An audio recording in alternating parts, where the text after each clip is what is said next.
请收看《用易利人天》。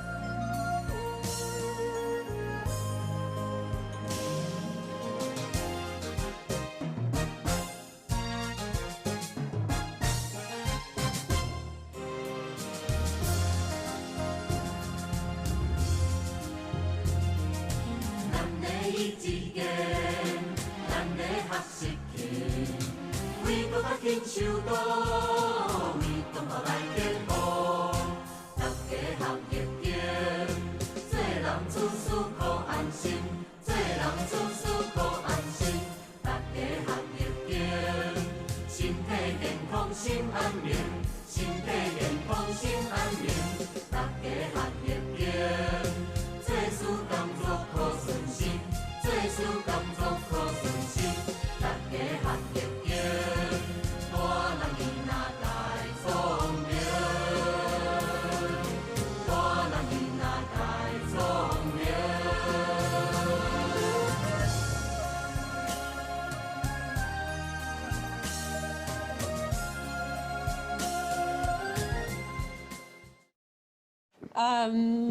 First of all, thank you for WXTV organizing this fantastic conference. And for me, it's always fascinating this connection between the West and the East. And I believe that speaking about Reiki, it's exactly this one of the techniques that is fantastically joining the Eastern knowledge with the Western mentality as well. So Reiki, first of all, is not organization. Reiki is not religion. Reiki is technique. Technique based on channeling transcendental energy based on ki.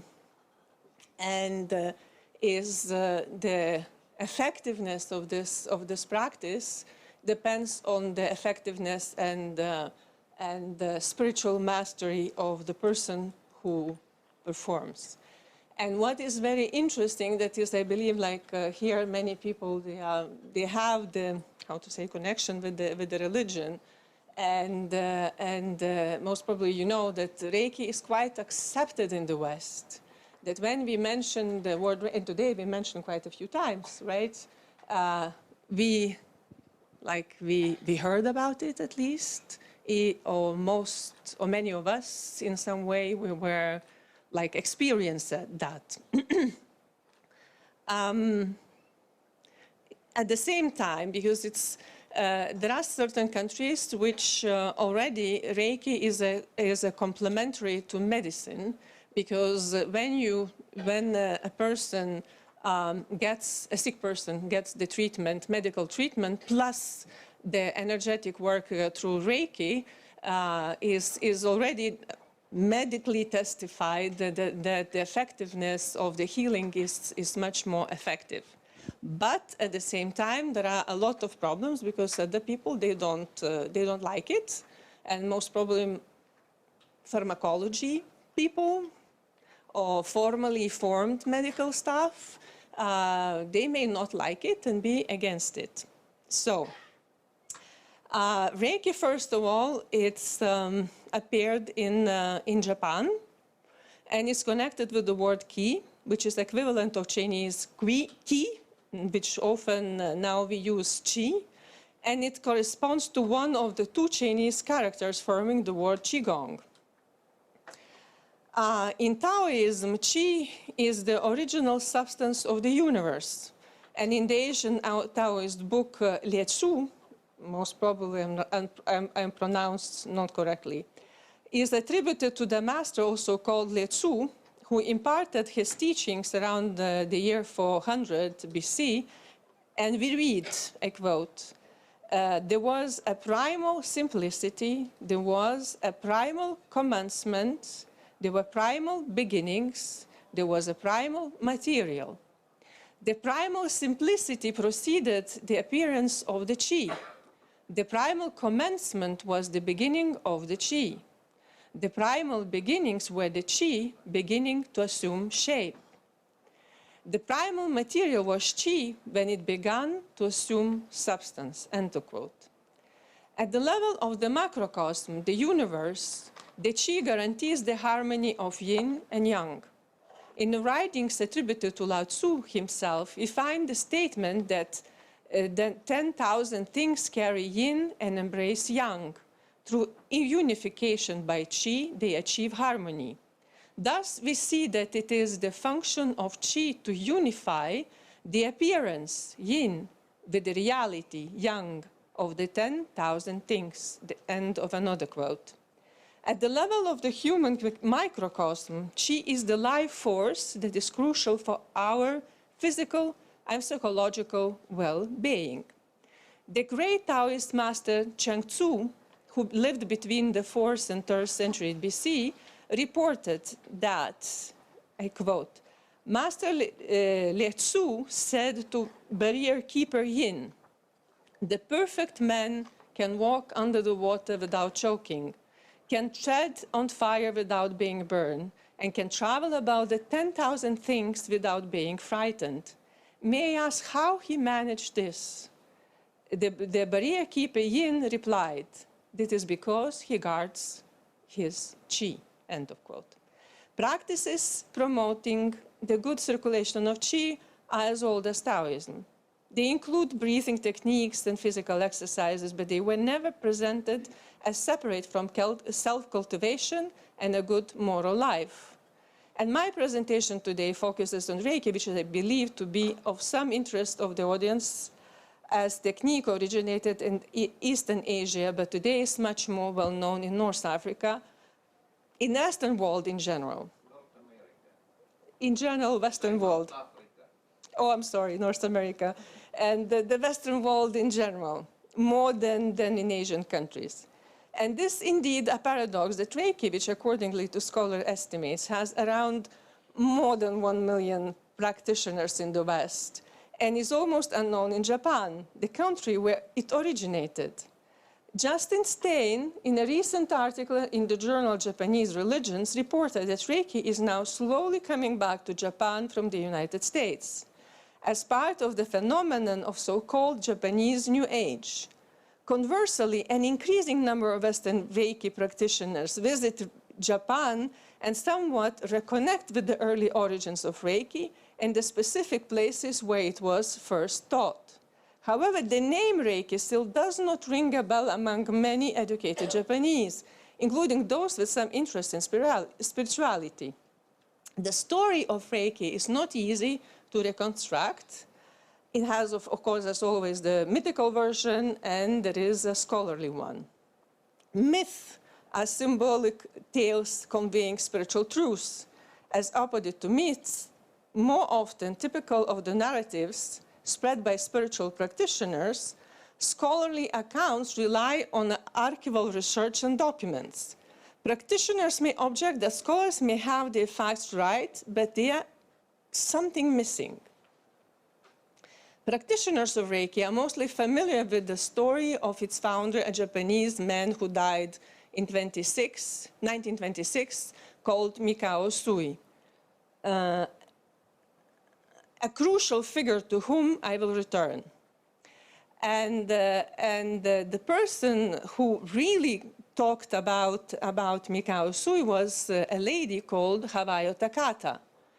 Takata never met Usui herself and was initiated into Reiki by one of Usui's disciples after Usui's death, to introduce Reiki to Western audiences and emphasize that Usui's technique were both inspired by and compatible with different religions. She told the story that Usui taught in a Christian school in Japan, was ordained as a Christian minister, went to the study at the university in Chicago, and was also a student in Buddhist institutions of higher learnings in Kyoto.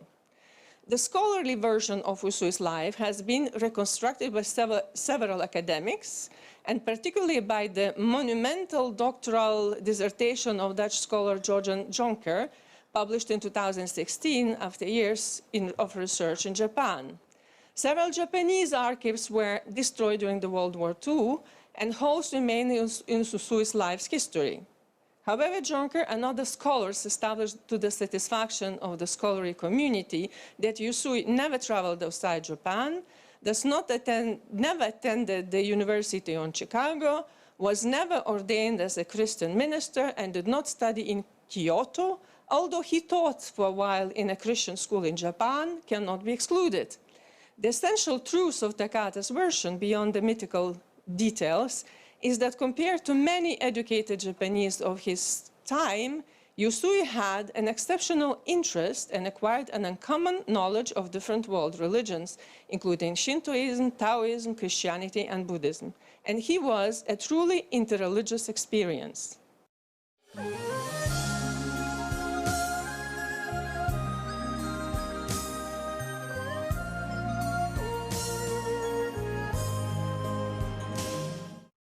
Mikao Usui was born in Tanyan, a village in Japan's Gifu prefecture, on August 15, 1865. He was born during a civil war that opened the way in 1868 to the Meiji Restoration and the modernization of Japan.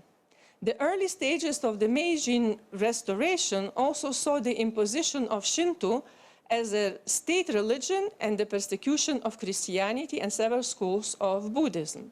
However, Buddhism survived, and the young Usui was educated in different schools attached to temples where Zen, Tendai, and the Jodo Shu version of Pure Land Buddhism were taught. Not much is known with certainty of Usui's early years. What is certain is that his family, which owned a beer business, went bankrupt as a consequence of Japan's economic crisis of 1880s. Usui had to earn his living through various professions, including journalist and possibly private secretary of politician Goto Shinpei. There is some evidence that in his teenage years, Usui was already exploring Shintoism, Christianity, in addition to the different Buddhist traditions, and had been educated in. Usui undertook various retreats in the area of Mount Kurama, visiting the local Zen and Tendai Buddhist monasteries and spending time meditating. Something very important happened to Usui in 1922. After 21 days of meditation of Mount Kurama, he had an experience described in early Japanese sources with the words kamigakari, which means being possessed by kami, or divine spirit, or chingon kishin, meaning achieving unity with the divine, both indicating an enlightenment or satori that comes directly from the spiritual world. It seems that almost immediately after his experience of 1922, Usui started teaching a new technique called Usui Reiki and founded an organization called Usui Reiki Ryoho Gakkai, which can be translated Usui Society of Reiki Technique. Most of his first disciples were officers of Japanese Imperial Navy. In 1923, the Great Kanto earthquake hit Japan, and Tokyo in particular, killing more than 130,000 people. Usui mobilized his disciples to go to Tokyo and help the suffering people through Reiki. The organizational effort was certainly facilitated by Usui's relationship with the Imperial Navy, to which all the first disciples holding leadership positions in his organization belonged. This made him and his system comparatively known and popular in Japan.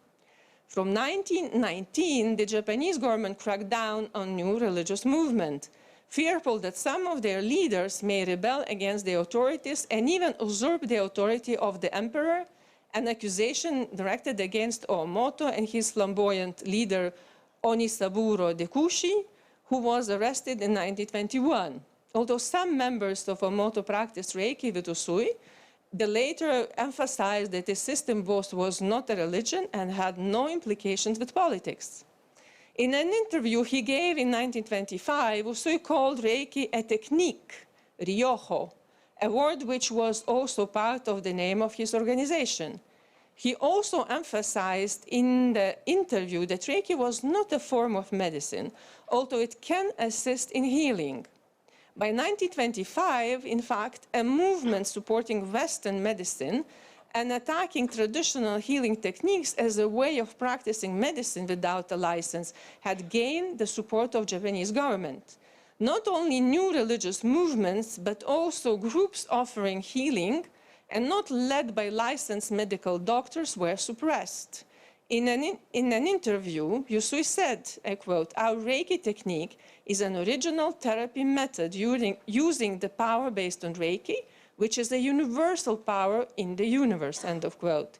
He also claimed that he had taught Reiki to some 1,000 disciples. Later, the word therapy was no longer used by Usui's organization to underline that Reiki was not a part of medicine. Although not a religion, Usui's technique did refer to spiritual concepts. In the few techniques consigned in written form by his disciples before his death in 2026, Usui claimed that, I quote, "everything in the universe possesses Reiki without any exception. We humans hold inside us the great Reiki that fills the great universe.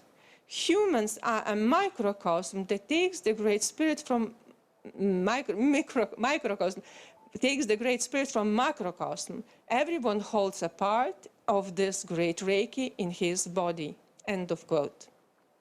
As I already mentioned, Usui died of a stroke during a trip in Fukuyama on March 9, 1926. He had instructed his disciples that he wanted to be buried family in the Seijo Temple in Tokyo. Although he had explored many religions, the instructions he gave for his burial seemed to reaffirm his connection with his family Buddhist tradition. The naval officers who continued Usui's Gakkai after his death did not intend to make it to a large organization. They admitted new members only after years of severe training. At the death of Usui, there were a few thousands, but after the Great Depression that also affected Japan in 1929, they went down to a few hundreds, and the Gakkai remains today a very small and elitist organization most Japanese are not familiar with. Paradoxically, however, many Japanese may have been influenced by Usui's teaching without knowing it. As founders and leaders of new religions and new forms of martial arts had learned Reiki from Usui and his immediate disciples. This is attested by Mokishi Okada, the founder of large new religious movements Sekai Kyosei Kyo and Momorihei Ueshiba, who created a new and extremely successful martial art that most of us we know called Aikido. For reasons of their own, they preferred not to mention their early relation with Reiki, but those familiar with Usui teachings may recognize their influence in Okada and Ueshiba's theories and practices. Usui got trained in the last year of his life a naval medical officer called Juhiro Hayashi, whom he made a member of board of the Gakkai. And like his colleagues on that board, Hayashi believed that Reiki was a great gift to be taught to the whole world, which led him to leave the Gakkai in 1931. He established what he called Hayashi Reiki Research Center, but in fact believed that Reiki did not need any organization to be transmitted. What was important was the personal relationship between a master and his disciples. In 1935, the most important event in the history of Reiki happened when an American-Japanese lady, that I already mentioned, from Hawaii, called Hawayo Takata, traveled to Japan for medical treatment. She was also introduced to Hayashi and greatly benefited from Reiki. She invited Hayashi to visit Hawaii and teach pupils there for 5 months between late 1937 and early 1938. According to Tanaka's version of his biography, Hayashi died in 1940 as a self-induced stroke, voluntarily ending his early life. Contemporary Japanese documents, however, mention a ritual suicide, which was comparatively common among those who, as Hayashi did, disagreed with the militaristic politics led to Japan's ill-fated involvement in the World War II. In a book published in 2023 by University of Hawaii Press, Justin Stein has reconstructed in what may well be definitive way the life of Takata and how she was the person mostly responsible for the planetary success of Reiki and for making it what it is today. It is a system which a myriad of different schools and masters of all ethnicities and religious persuasions, with no unified organization and no unitary doctrine or dogma. Stein, like others, emphasizes that this is the same time Usui's Reiki and something very much different from the original Usui Gakkai. The basic principle of mobilizing a universal energy to achieve physical and spiritual benefits remains the same. From a sociological point of view, the democratized Reiki taught throughout the world today open to everybody, and reaching hundreds of thousands is not similar to the small elitistic club of mostly Imperial Navy officers that made out of Japanese Usugakai.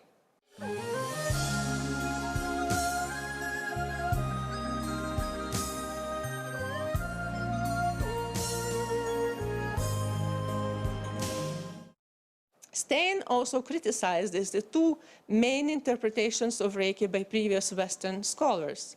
Some insisted that Reiki is an American form of spirituality built with Japanese material and languages that were attractive because they were exotic, and many Americans believed that Asia could teach them a superior form of spirituality. Others, on the contrary, interpreted Reiki as an Eastern Asian phenomenon that successfully adopted to the West, just as happened to Zen Buddhism and other techniques or movements from India or China.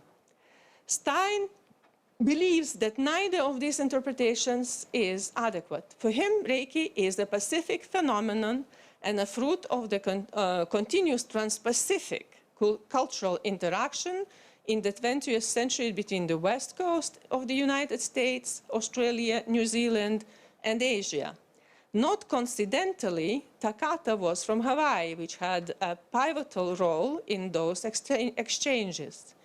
Books by contemporary scholars such as Jonke and Stein, who are themselves both academics and Reiki masters at the same time, also raise questions about the status and future of Reiki, of which two seems especially interesting.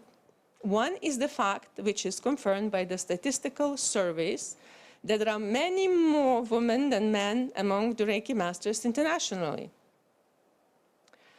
The question may be, is this because women are in the majority in most, although not all spiritual movements, or because Hawaii or Takata's somewhat simplified version of Usui original Reiki was also a feminized version? The question has not fully explored and deserves further research. Another delicate question these books mention in the relationship between Reiki and money. The first Japanese masters around Usui were military men who regarded as a question of honor that they should not be paid for helping others with Reiki, although it is not known whether Hayashi, who was also part of the Japanese military, charged for his Reiki sessions and training.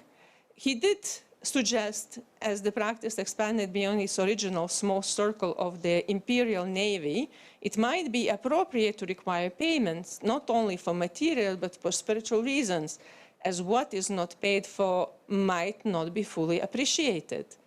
This became the standard position taught by Takata. Overall, it has served Reiki well, as a phenomenon of 1 million persons cannot survive without organizational expenses or funds. On the other hand, wherever money circulates, there is a possibility of abuses and what some have called the commodification of Reiki spirituality. However, Reiki's phenomenal success never derived from organizational factors. On the contrary, Reiki is an example of what Stein calls the strength of weak ties. That is not a hierarchical organization and does not function as a religious movement or a church, makes Reiki attractive to many who no longer trust institutional religion. In the 1950s, archaeologists found in China 12 jade pieces. They dated to the 6th century BC, describing basic techniques of working with qi or qi, and concluding with the warning, I quote, "Whoever follows this will live. Whoever acts contrary to it will die," end of quote. The reference was true spiritual life, the most important gift of them all, which Reiki and other genuine schools teach how to mobilize qi, including wasting Cheng Chao's offering to our suffering humanity. Although all human stories also include shortcomings and imperfections, this is a gift for which we may all be grateful. Thank you.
We're allowing each of our speakers 20 minutes. I think we'll hold discussion until the end and see how much time we have left to work on things. Our session this morning is going to center on the I Ching.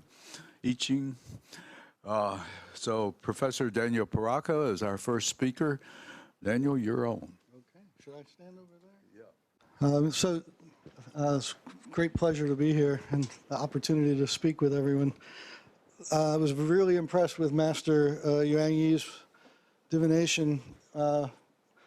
demonstration yesterday. I learned a lot of new things and a lot of things that confirmed practices that I've used, but also very different from things that I've learned and practiced.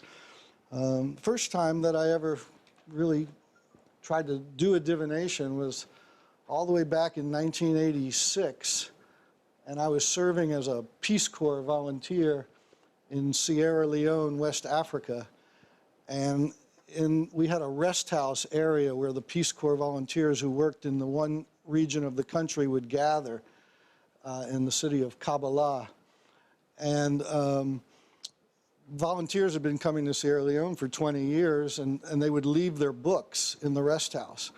And there was an I Ching in the rest house, and I picked it up and I started, learning on my own. And the next thing I knew, I took the money and the plane ticket that they gave me to go home to the United States from Sierra Leone, and I flew to China instead. And I found a job. I landed in Beijing. I didn't know a word of Chinese. This is in 1987. It took me about a week to find the office of the Foreign Experts Bureau. And then the next thing I knew, I had a job teaching English in China. And so I've been learning about China ever since, and I really fell in love with Chinese culture. My wife is Chinese. I go back to China every 3 or 4 years. Haven't been back since before the pandemic now. But context matters, so I thought it would be good to tell you a little bit about my background and why I'm interested in the I Ching. So, let's see. We can go to the next slide. Yeah.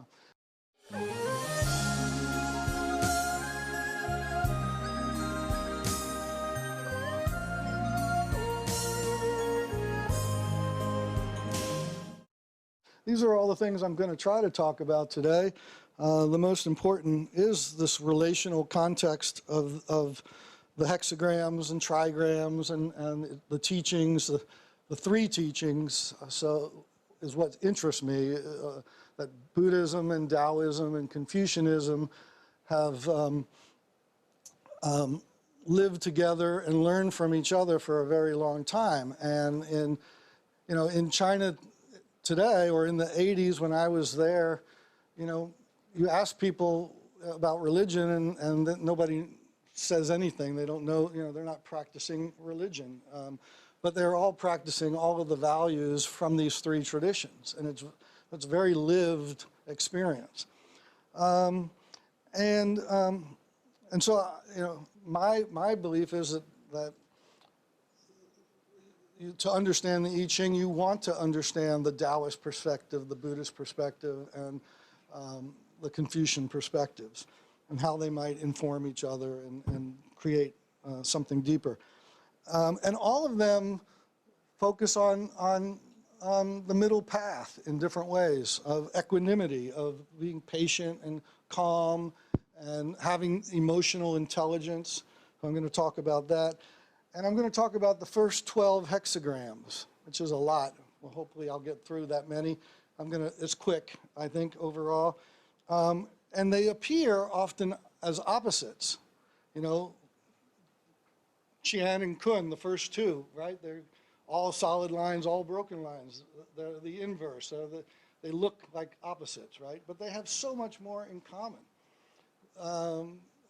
than they do as opposites. And so we're going to talk about that quite a bit. And we may have some advice and future considerations. Also, I think the I Ching is most useful when applied to real-world situations. So when I'm talking about the 12 hexagrams, I'm going to apply them to things that are happening today and our current context. So I started doing divinations on the first day of class in my Introduction to Asian Studies course about 5 years ago. And I've done it with every class, every semester. And I teach Intro to Asian Studies regularly. Usually I teach 2 sections I teach at Kennesaw State University It's a very large university, 45,000 students. We're the second largest in the state, and most of our students are low-income, first-generation students. They don't know anything about China, and what they do know is stereotypical and pejorative, largely. They don't have a good perception of China and Chinese culture at all. So when I do a divination for my whole class, I don't ask individual students to pose a question. I pose the question for the students, and the question I usually pose is, what do I need to do to succeed in this class?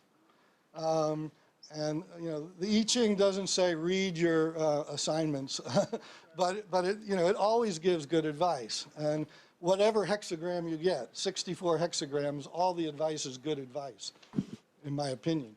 And usually it tells you things like, you know, listen, develop a relationship with your peers in the class, things like that that could help you succeed. All right. Oh, so I have a question.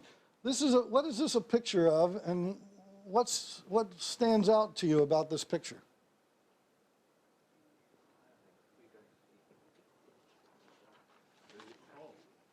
Oh, you can see it. It reminds me of my classroom when I was in the first grade. I haven't worn those clothes for a long time. Very good. Yeah. It looks comfortable. Yeah. Any other observations of things that look unique about? It's Confucius with his students. It was given, this image, I don't know when this image was made, when it was painted. It was given to me by a Professor Kung from Zhejiang University, who claimed to be the 72nd descendant of Confucius. Yeah, there's a lot of those, a lot of descendants of Confucius. Anything that stands out? All men. Seems like it. Yep. There's one that kind of looks maybe like a woman. Hard to tell.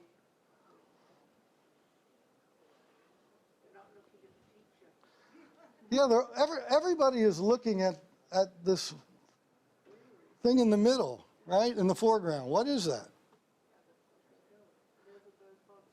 It's a mountain, right? They're studying the mountain. Okay, next slide. So I love mountains. So a lot of what I think of these, I try to understand these traditions largely from a sort of a green religion kind of perspective.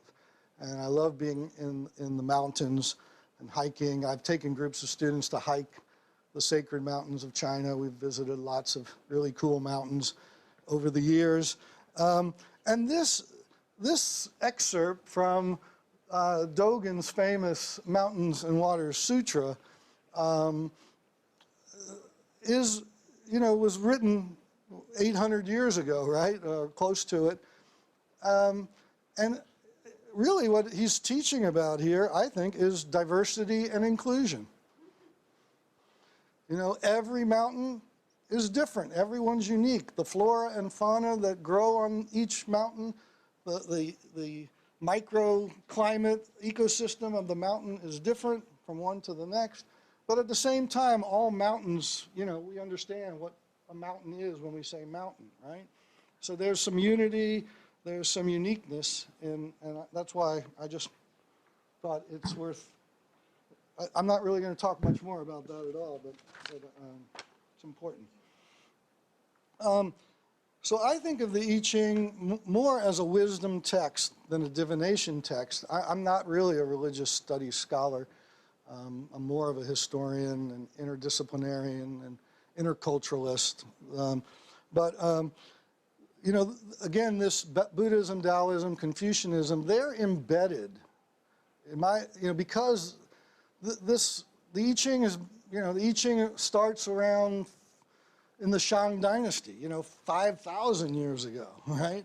The earliest sayings, a lot of the sayings, the lines of the I Ching are sayings from Shang Dynasty advisors to the rulers. And then it's the Zhou Dynasty that gets rid of sacrifices and using turtle shells and starts to use the yarrow sticks. And so every, dynasty, every generation is adding another layer of wisdom and knowledge to the I Ching and a different perspective and a different view. And that's very important. This is the gravesite of Confucius in Chufu, and I highly recommend people visit Chufu. It's a beautiful place. The forest around the cemetery is full of like 500-year-old cypress trees. It's a really beautiful place. Next slide.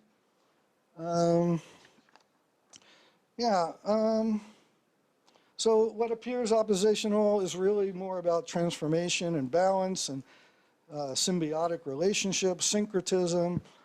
The middle position, there was a lot of discussion yesterday in the great presentation that Yuanyi Shifu gave us about the lines, each line having a different meaning and different symbolism.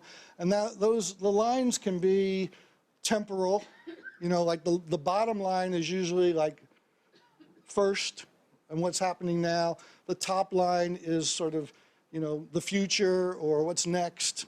But within the lines, the middle line is a ruling line. And so the middle line has more importance. So the second line and the fifth line in the two hexagrams are very important. And the third and fourth lines, in a sense, are in the middle of the hexagram. But really, it's the second and fifth lines that are the most important. So we'll talk more about that today. And also, I'm presenting tomorrow. And a lot of what I'm saying today is going to be really, hopefully, feed right into tomorrow quite well.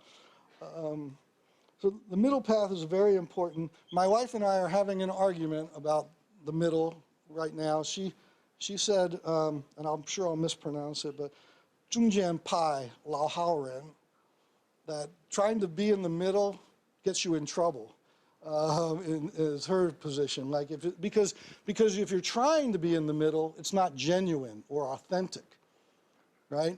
If you're in the middle because that's what you believe and think, then it's, But anyway, we're arguing about that. We'll see where that goes.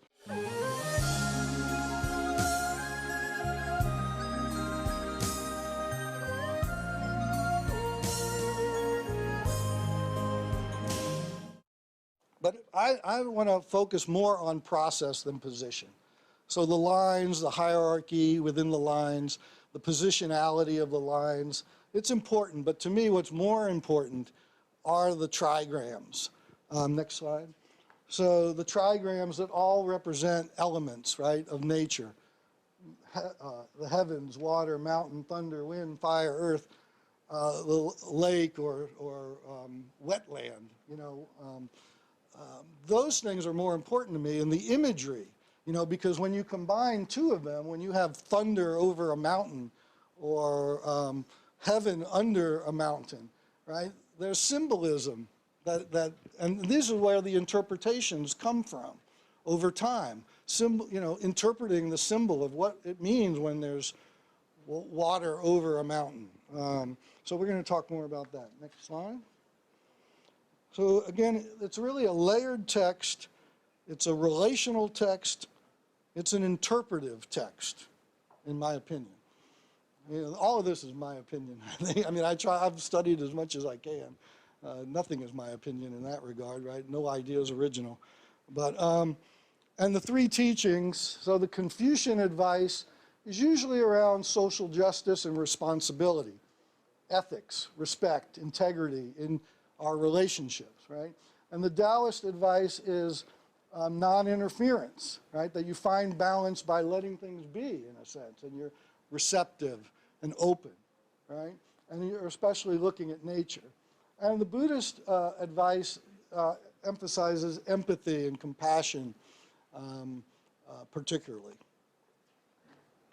And this is a way to sort of make it easy to see. So this is, again, this is information I would share with all of my students in my classes, right, to help them try to appreciate this complementary relationships that these three traditions represent. I think it's pretty self-explanatory. And I think one of the main things, again, is that the middle is so important, right? The middle path of Buddhism, the doctrine of the mean in Confucianism, and this permeable balance of yin and yang in Taoism, right? Yeah, okay.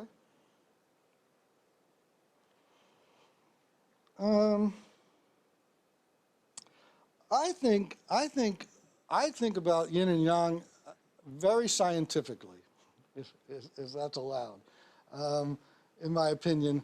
And I think of like ancient people, they knew an awful lot. They were every bit as smart as we are. People 10,000 years ago who figured out like how to create hybrid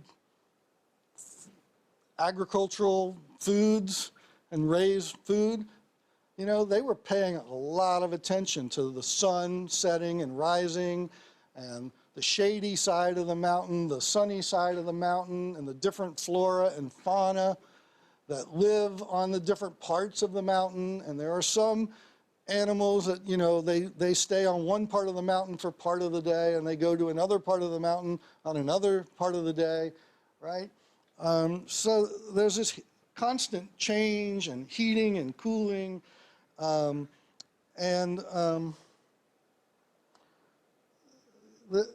emotional intelligence of sort of keeping, you know, not getting too hot-headed and not being too, you know, like cold and distant, right, from someone, is important.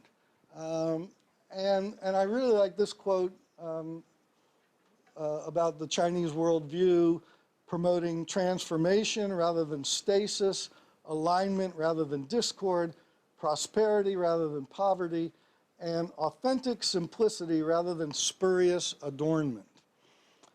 And the last point, I think, is the most important in a lot of ways, the genuineness, the authenticity of your, you know, expressing yourself is very important. That's a Taoist value for sure. You know, the Confucian value sometimes is a lot about deference, right, with some hierarchy. But I think even in the Confucian tradition, it's very important to have that, to be genuine and sincere.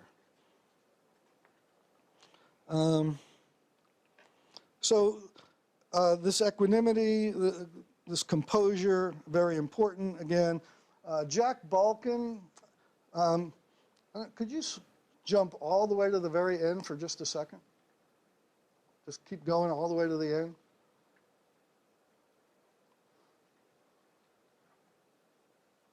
Oh, one too many. I messed you up. There we go. So Balkin, he's at Harvard, I believe. I really like his edition, English edition. Only 2 more minutes? Ooh, oh, I haven't paid attention to my time at all. All right. Oh, well, let's see. Let's go back then, all the way back to, keep going back.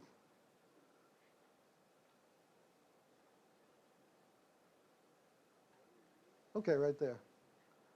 The Belt and Road Initiative. So here's a practical application for today, right? This is the biggest sort of human endeavor to try to, you know, transform the world. Like, I mean, development project. They're spending like $1 trillion already on building infrastructure, right? And it's supposed to be informed in part or going forward by this ecological civilization idea, right? That it's going to be done sustainably, right? And not just for, you know, to make China rich, right? And it's going to lift people out of poverty, right? In the places that all this investment is going into, right? And so I associated it with hexagram 3, difficulty in the beginning, and if we go to the next slide, hexagram 4, youthful inexperience. You know, China has all this money and they wanted to do all these good things, but they're pretty new. They don't really, in the development effort of working in international development across nations. I mean, they have a longer history in some places in Africa where they've worked for a long time. But overall, they're, you know, they're learning. That was my point for, but it's interesting, right? So if you go back, this number 3, hexagram 3, the inverse is hexagram 4. You see the solid line in line 5 between the 2 broken lines, which is Li, which is fire, and 2 broken in the solid here. If you go to the next slide, it's the inverse. And so they should be opposites, right? But they're not. Really, the descriptions of youthful inexperience and difficulty in the beginning show just how similar these 2 sort of inverse opposites are. And that's probably one of my main points for tomorrow, is that the United States and China might appear to be very oppositional and opposites, but we're a lot more alike, and not always for the better. So